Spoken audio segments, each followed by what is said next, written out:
Welcome to Esoteric Thoughts. Today we have renowned author Russel Gmirkin. Hello, Russell. Hi.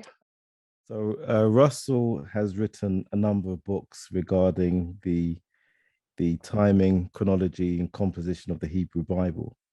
And today we're going to be going through some of Russell's research on what is found regarding when the Hebrew Bible was written. So straight into it, Russell. When was the Hebrew Bible written? Well, my theory is that it was written as late as 270 BC at the Great Library of Alexandria. Now, this may seem rather startling to some listeners. It goes against 20th century scholarship, but there's a whole history of the debate as to when the Hebrew Bible was written. And there are three basic models that have been used historically. The first is the fundamentalist model, which has survived through most of time, where Moses wrote the book of Moses, and Samuel wrote the book of Samuel, right on down the line. Now, chronological anachronisms in the biblical texts have ruled that out for most people. But among scholarly circles, there is a second model, which is the maximalist dating model. It tries to date the books of the Hebrew Bible as early as possible, taking into account anachronisms.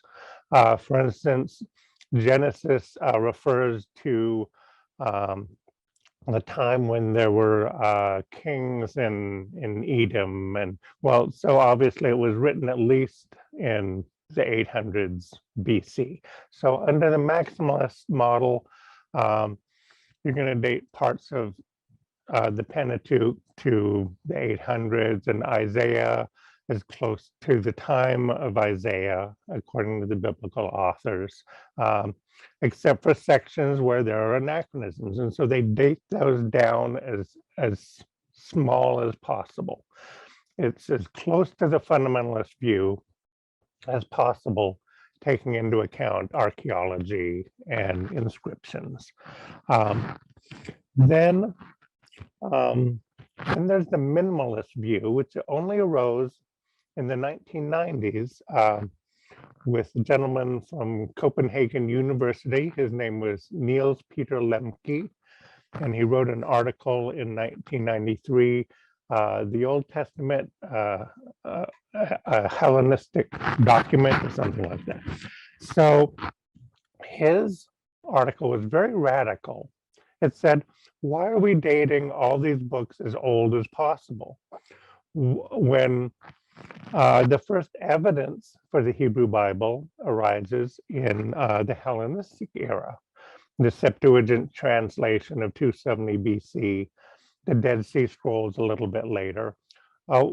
Why are we dating them all as old as possible? Let's look at the young end and see if possibly they could have been written in the later times when we actually do know that these books exist. So he was one of the very first to propose that maybe the books of Moses, the Pentateuch, were written as late as 270 BC, around the time the Septuagint translation into Greek took place. So my research across several books, which is well known in some circles, tends to support the minimalist model, that these books are quite late. And that, as I mentioned, the books of Moses were written as late as 270 BC. And written by the same team of scholars that legend says came to Alexandria to translate the Hebrew Bible from Hebrew into Greek. according to my models, these were also the authors as well as translators, but we'll get into that. So that's kind of an outline of the three competing models. So looking at the chronology of when they were written, the perception is that Genesis, being the first book, was written first. Do you agree with that? Approximately, that's approximately true. It seems to me that Genesis through Joshua were written just about simultaneously. The whole story of the colonization of Judea, starting with the promises to the patriarchs, and then the Exodus under Moses and the conquests. That's all one very connected story. It's not a bunch of little tiny stories that were assembled through time, as some scholars believe, but it very closely conforms to the Greek literary genre of foundation stories, where there were often promises to an ancestor that his descendants would later inherit the land, such as the promises made to Hercules. And then a later phase where the descendants migrate and conquer the land and occupy it, and so on and so forth. And the whole story from Genesis through Joshua very closely conforms to that Greek genre. So it's all connected, and it must have all been conceived and written about the same time. We know it's a Greek story because these Greek foundation stories had an expedition leader who not only led the colonizing expedition, which was a conquering army to the new land, but once he was there, he established its laws and constitution and national institutions, religious institutions, exactly like Moses in the Pentateuch. So to me, that's very strong, compelling evidence that this was all one connected story written at approximately the same time and under Greek influence that could only have arisen after the conquest of Alexander the Great in the East around 325 BC. That's a very long answer to a very simple question. I apologize. That's fine. So for those out there who will try to dispute your timeline, can you give us any evidence for the actual dates that you give these books be written? Yeah, a lot of this evidence comes from my earliest book, Berosus and Genesis, Manetho and Exodus, the Hellenistic histories and the date of the Pentateuch. So in that, I went through all the possible lines of evidence where some of this material from the Pentateuch came from. The way you date a text is you look at what older text that it relies on. And if those older texts are dated, then that gives you a date range in which the text must have been written. So we know off the bat that the books of Moses were written sometime between like 1000 BC, the monarchy, and 200 BC, 270 BC when it was translated into Greek. So that's the initial parameters. But there's a lot of passages in Genesis that clearly utilize Homer. And an author named Philippe Wadenboom, he went into this somewhat, and there are other authors as well. So that places it certainly after 700 BC. My latest book, as well as Wadenboom's research, indicates that the Pentateuch used Plato's laws. A lot of the laws that are Mosaic laws actually come out of Athenian law, and specifically out of the literary text, Plato's Laws, which was written around 350 BC. So, okay, so we know that it was written 350 BC or later. Then next, there's Exodus, which clearly has a connection with an account by Manetho that you find in Josephus. He talks about the Hyksos kings who Josephus equated with the Israelites. These shepherd kings being expelled from Egypt into South Syria and founding Jerusalem. He talks about Osir-Sif, the Egyptian priest, and his followers being expelled, maybe in the time of Ramses, into Judea again. So there's clearly a relationship. And in my book, Berosus and Genesis, Manetho and Exodus, I showed that Manetho was not using the biblical text, even though there's clearly a relationship. He was relying on native Egyptian literary traditions. But rather, the book of Exodus was responding polemically to Manetho's account. And I won't get into all the arguments here, but so if the Exodus story was using Manetho, then that means it had to be written after 285 BC. And then once again, the first 11 chapters of Genesis use a Babylonian author named Berosus. He had a creation story, he had 10 generations before the flood, which he took from the Sumerian king list. He had the flood story. It appears he had a story related to the Tower of Babel, so on and so forth. All these exotic Mesopotamian cuneiform traditions that scholars acknowledge that the early chapters of Genesis draw on. Well, they're very exotic. Some of them are extremely exotic, found only in these temple libraries. They were all translated in one place in the History of Babylonia by Berosus. So Genesis used that book, and that places it after 280 BC, and so on and so forth. The Table of Nations, the Genesis 10, which lays out the descendants of Shem, Ham, and Japheth and their respective nations. If you take a look at those three groupings, they correspond almost exactly to the kingdoms that arose after the time of Alexander the Great. The Seleucids in the north, who correspond to the descendants of Shem, the Ptolemies in the south, which corresponds to the descendants of Ham.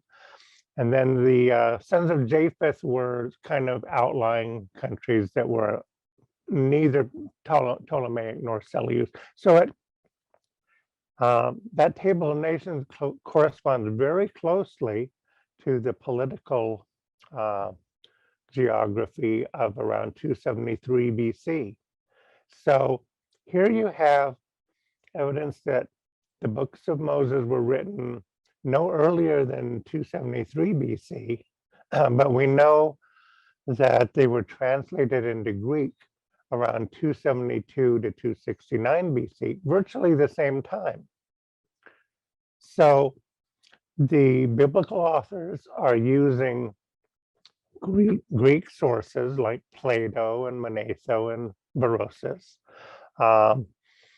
that are found in the Great Library of Alexandria. They read these Greek sources, but they write in Hebrew, so the authors were bilingual. And there's a translation that the Septuagint was translated into Greek around 270 BC by a delegation of Jewish and Samaritan scholars who were invited to Alexandria to translate the Hebrew Bible into Greek at the invitation of King Ptolemy II Philadelphus. So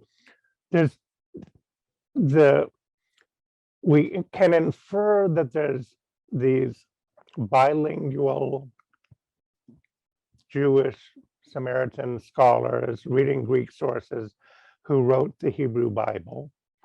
And at this virtually the same time, you have a legendary historical tradition of bilingual Greek reading Jewish scholars, translating it into Greek. So my book hypothesized or deduced that this is the same group of people. They went to Alexandria, to the Great Library of Alexandria, where they were under royal sponsorship. They read all these legal and historical sources in Greek.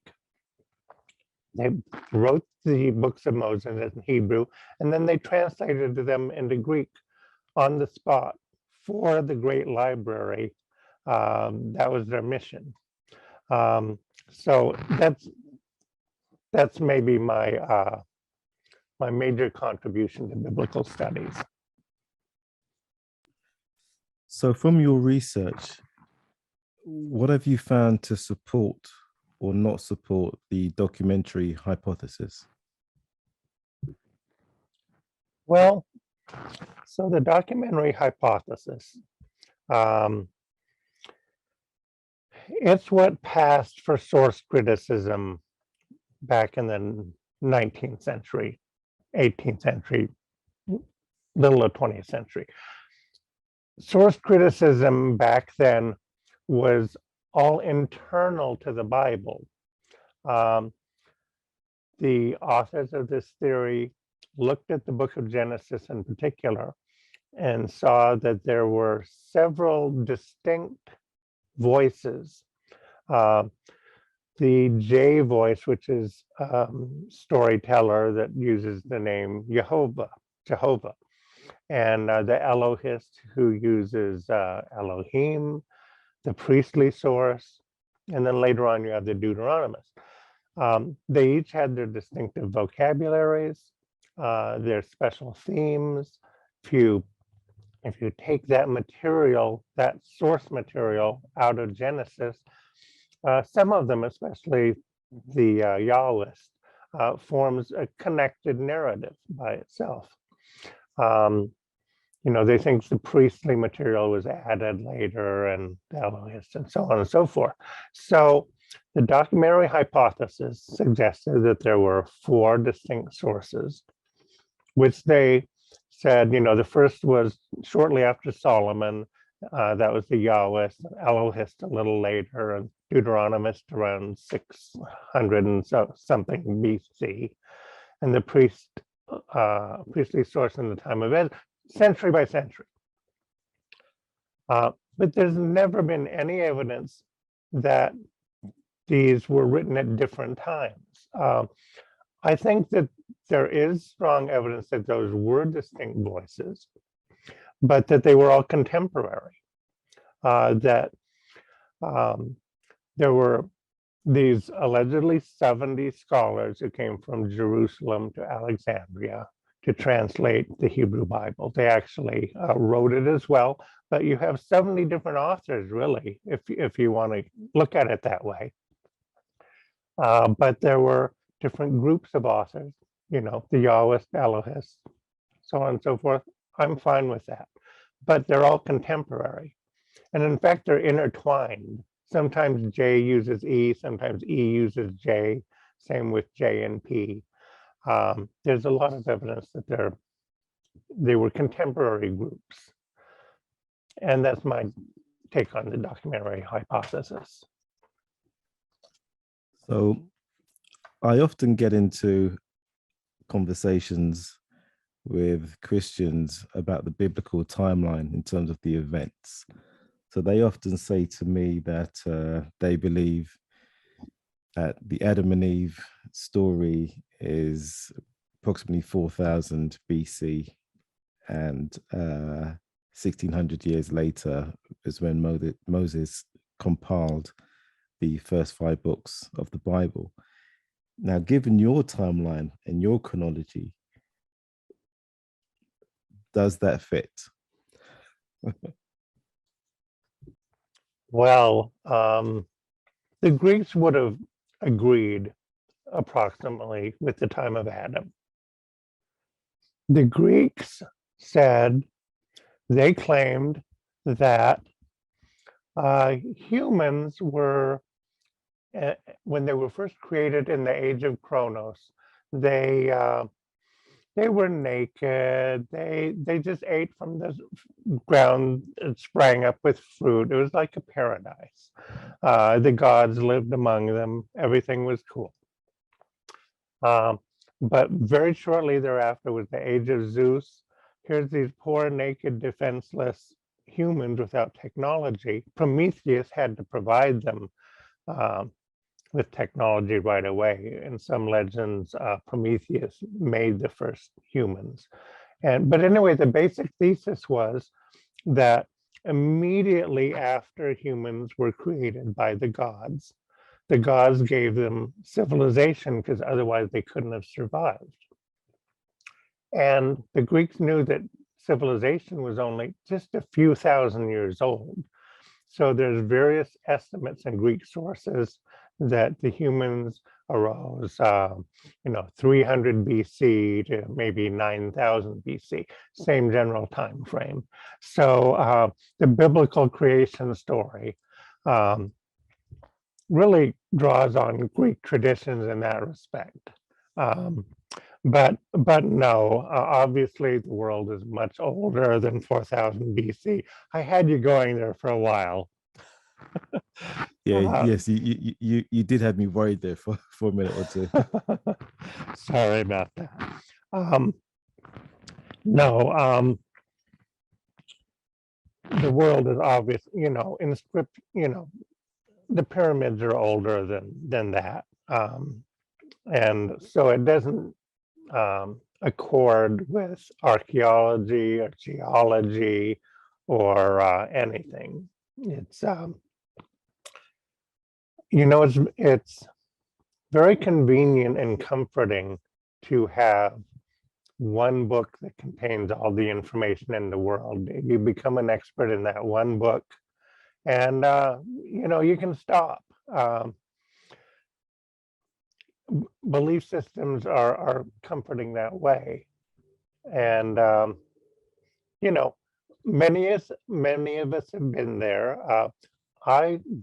Back when I was a teenager, true confession, I went to a Bible college, and they said, really, really learn the Bible cover to cover, become an expert. And I did, and that was their first mistake. So, it's come back to bite them, I think. But you should not get all your information from one source. Because, well, for instance, you shouldn't learn about geology from, I hate to say it, from your pastor or whatever. Go and read a book on geology.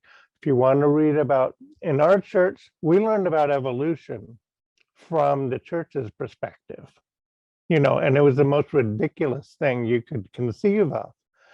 So it's like a doctor, you need a second opinion. Go read one darn, I'm censoring myself for your audience, which is, I don't know, is very sensitive. So read one darn encyclopedia entry on evolution, and you'll see that it's nothing like they tell you about. There's substantial evidence, so on and so right down the line. Everybody has to defend themselves from the beliefs that they grew up with, because everyone on earth have different beliefs, just randomly based on their geographical and other background. And you have to grow out of it. You have to explore the world, learn things for yourself, learn things from the experts, not with filters. not with filters. And then that liberates you intellectually, spiritually, in every way. And that's just my advice. And in closing, Russell, can you tell us about your books and your new book you have coming out? Certainly, my first book was, Moses and Genesis, Menatho and Exodus, and we kind of covered that already. My next major book was Plato and the Creation of the Hebrew Bible, that went through all the evidence that Plato's laws were used by the biblical authors. And in fact, the whole idea of a Bible comes out of Plato. His book on Plato's laws said that when you found a new nation, you should create these foundation myths. You should make sure that citizens believe their laws were given them in ancient times by the gods. And you should have a national literature that supports all that. You should have censors that censor out anything incompatible with that. The nation should read only that collection of books, and then and they'll grow up in that belief system. They'll believe it's all true, and it will support the new government. So that was Plato's laws. My current book is Plato's Timaeus and the biblical creation accounts. And it will really go through the Greek background of Genesis 1 through 11, and especially Plato's scientific and mythological account of the origins of the universe. And Timaeus maps right down the line with Genesis 1 and Genesis 2 through 3, because Plato not only had a supreme cosmic creator God in the eternal realm that created the beautiful cosmos, the universe, the heavens and earth, but he delegated the task of creating mortal life to his sons and daughters, ordinary Greek gods running around on earth. And you get exactly the same thing in Genesis 2 through 3. Yahweh is not the creator. He's a dinky terrestrial god. He's one of the sons of God that is referred to a few times in early Genesis. He's the son of the creator of Genesis 1. That this distinction between Genesis 1 and Genesis 2 through 3 is different creation accounts at different times. No, they're all Timaeus. They're all Plato. It's going to be a very radical, amazing book. So the origins of monotheisms, the origin of belief systems, lots of good stuff, and it's really in the final phases of production right now. Russell, coming soon to a library near you. Thank you. Russell, thank you for joining us today, and we look forward to having you back, especially to discuss some of the content in the new book. I'm particularly interested in what you said regarding Genesis 1 and 2, and actually Genesis 1 through to 11. So we look forward to having you back again soon. Oh, me too. I look forward to it as well. Thank you.